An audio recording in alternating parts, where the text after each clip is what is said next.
اقوام متحدہ میں پاکستان کی سابقہ سفیر ڈاکٹر ملیحہ لودھی نے کہا ہے کہ پاکستان اور چین نے ایران پر حملے کا غلط فیصلہ کرنے والے امریکی صدر ٹرمپ کو فیس سیونگ فراہم کرتے ہوئے ایک گہری دلدل سے نکالنے میں مرکزی کردار ادا کیا ہے، جس سے ایران کی بھی بچت ہو گئی ہے۔ ان کا کہنا ہے کہ اگر ٹرمپ پاکستان کی ثالثی کے بغیر جنگ سے نکلنے کا فیصلہ کرتے تو اسے ایران کے ہاتھوں امریکہ کی شکست تصور کیا جاتا۔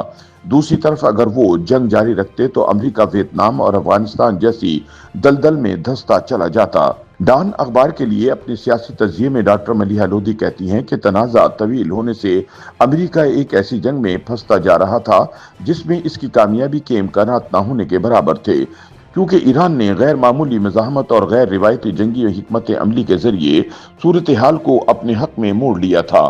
ان کے مطابق امریکہ اور ایران کے درمیان جاری جنگ ایک ایسے مرحلے میں داخل ہو چکی تھی جہاں نہ صرف پورے خطے بلکہ عالمی معیشت کے لیے بھی سنگین خطرہ بن گئی تھی۔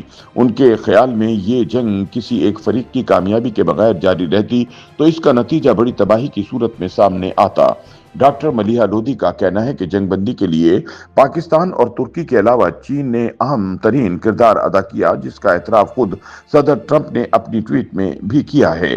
ان کا کہنا ہے کہ جنگ دوسرے مہینے میں داخل ہونے کے باوجود ایران نے غیر متوقع مزاحمت اور غیر روایتی جنگی حکمت عملی کے ذریعے امریکہ اور اسرائیل دونوں کو مشکل میں ڈال دیا تھا۔ خاص طور پر آبنائے ہرمز پر اس کی گرفت نے عالمی توانائی منڈیوں کو ہلا کر رکھ دیا، جس کے باعث تیل کی قیمت میں شدید تاریخی اضافہ دیکھنے میں آیا اور عالمی معیشت غیر یقینی صورتحال کا شکار ہو گئی تھی۔ سینئر سفارتکار کا کہنا تھا کہ جنگ لمبی ہونے کے نتیجے میں امریکی صدر ڈونلڈ ٹرمپ کو اندرون اور بیرون ملک شدید دباؤ کا سامنا تھا۔ حیران کن بات یہ رہی کہ اسرائیل کے علاوہ برطانیہ اور فرانس جیسے امریکہ کے روایتی اتحادی بھی اس جنگ میں کھل کر اس کے ساتھ کھڑے ہونے سے گریزاں تھے۔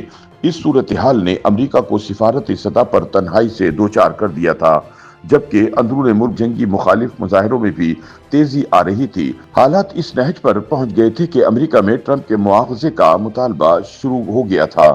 اس دوران صدر ٹرمپ کے بیانات میں کھلا تضاد نمایاں رہا۔ ایک جانب وہ جنگ کے خاتمے کی بات کرتے تو دوسری طرف ایران کو پتھر کے زمانے میں واپس بھیجنے کی بات کرتے۔ تاہم تب پوری دنیا سخت تشویش میں مبتلا ہو گئی جب ٹرمپ نے اعلان کیا کہ وہ اگلے چند گھنٹوں میں ایران کی پوری تہذیب مٹانے جا رہے ہیں۔ اس اعلان کے بعد ٹرمپ کے لیے آگے کنواں اور پیچھے کھائی تھی۔ اگر وہ اپنی دھمکی پر عمل کرتے تو دنیا ایک ناقابل یقین تباہی کا شکار ہو جاتی، جس کے اثرات امریکہ پر بھی پڑنے تھے۔ دوسری جانب اگر وہ کسی معاہدے کے بغیر اپنی دھمکی سے پیچھے ہٹتے تو سیاسی طور پر فارغ ہو جاتے۔ ایسے میں پاکستان نے ایک ناقابل فراموش کردار ادا کرتے ہوئے ایران اور امریکہ دونوں کو آمادہ کیا کہ وہ فوری طور پر جنگ بندی کریں اور باہمی مسائل کے حل کے لیے مذاکرات کا آغاز کریں۔ ڈاکٹر ملیحہ لودھی کا کہنا ہے کہ صدر ٹرمپ نے ایران کے ساتھ جنگ کا پنگا لے کر جو خفت اٹھائی، اس کی بنیادی وجہ اسرائیلی یقین دہانیاں اور امریکہ کے اپنے غلط اندازے تھے۔ حملہ آور ہوتے ہوئے واشنگٹن کو توقع تھی کہ ایران چند دنوں میں ہتھیار ڈال دے گا، لیکن ایسا نہ ہو سکا اور ایرانی قوم نے بے مثال مزاحمت کا مظاہرہ کیا۔ امریکہ اور اسرائیل کی ایرانی قیادت کو نشانہ بنانے کی حکمت عملی بھی ناکام رہی اور ایران داخلی طور پر مستحکم رہا۔ ڈاکٹر ملیحہ کا کہنا ہے کہ خلیجی ممالک میں امریکی اتحادیوں اور توانائی تنصیبات پر ایرانی حملے بھی غیر متوقع تھے۔ ان حملوں کو روکنے میں ناکامی نے خلیجی ممالک کو دی گئی سیکورٹی ضمانتوں کو اڑا کر رکھ دیا اور وہاں قائم فوجی اڈوں کو لاجانی ثابت کر دیا۔ یوں خلیجی ریاستوں کی نظر میں امریکہ کی ساکھ کو شدید دھچکا پہنچا۔